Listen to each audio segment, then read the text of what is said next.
Alles so schön. Ja, nein. Ich hab alle da.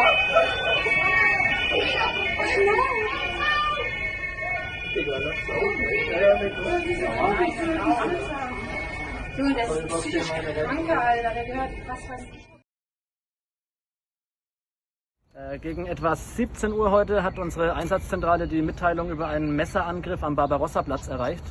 Wir waren umgehend mit starken Kräften vor Ort. Es ist so, dass ein Täter mehrere Personen mit einem Messer angegriffen hat. Wir haben Verletzte und müssen leider auch Todesopfer beklagen. Der Täter wurde nach einem Schusswaffengebrauch durch unsere Einsatzkräfte überwältigt und ist festgenommen.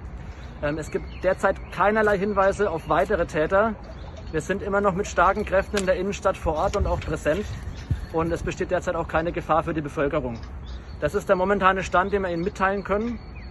Und weitere Informationen werden dann in Kürze folgen. Wie viele Tote gibt es? Man spricht von 3 Toten. Wir geben die Anzahl der Verletzten und auch der Todesopfer erst raus, wenn diese auch gesichert und verifiziert sind. Deswegen möchte ich Sie da bitten, noch etwas Geduld zu haben. Wie viele Menschen sind bisher verifiziert? Zum aktuellen Stand kann ich Ihnen nur sagen, dass es Verletzte und auch Todesopfer gibt. Über die genaue Anzahl werden wir Ihnen weitere Informationen zukommen lassen. Was können Sie uns über den Täter sagen?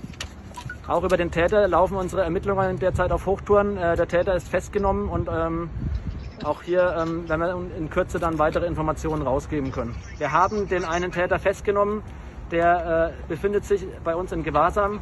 Er ist durch einen Schusswaffengebrauch er ist verletzt worden, genau. Aber wenn Sie den Täter haben, können Sie uns doch ein bisschen was zum Täter auch sagen. Es gehen viele Videos rum, auf denen sieht man, dass Täter, es ja eine dunklere Hautfarbe ist, was auf Migrationshintergrund wahrscheinlich hinweist. Wie gesagt, wir sind dran, wir machen unsere Arbeit, wir klären genau diese Fragen, klären wir gerade. Und da bitten wir Sie einfach um etwas Geduld. Die Informationen, die ich Ihnen geben kann, die haben Sie jetzt bekommen. Und für alles Weitere bitte, ich weiß, es ist ein Informationsbedürfnis da, aber bitte etwas Geduld.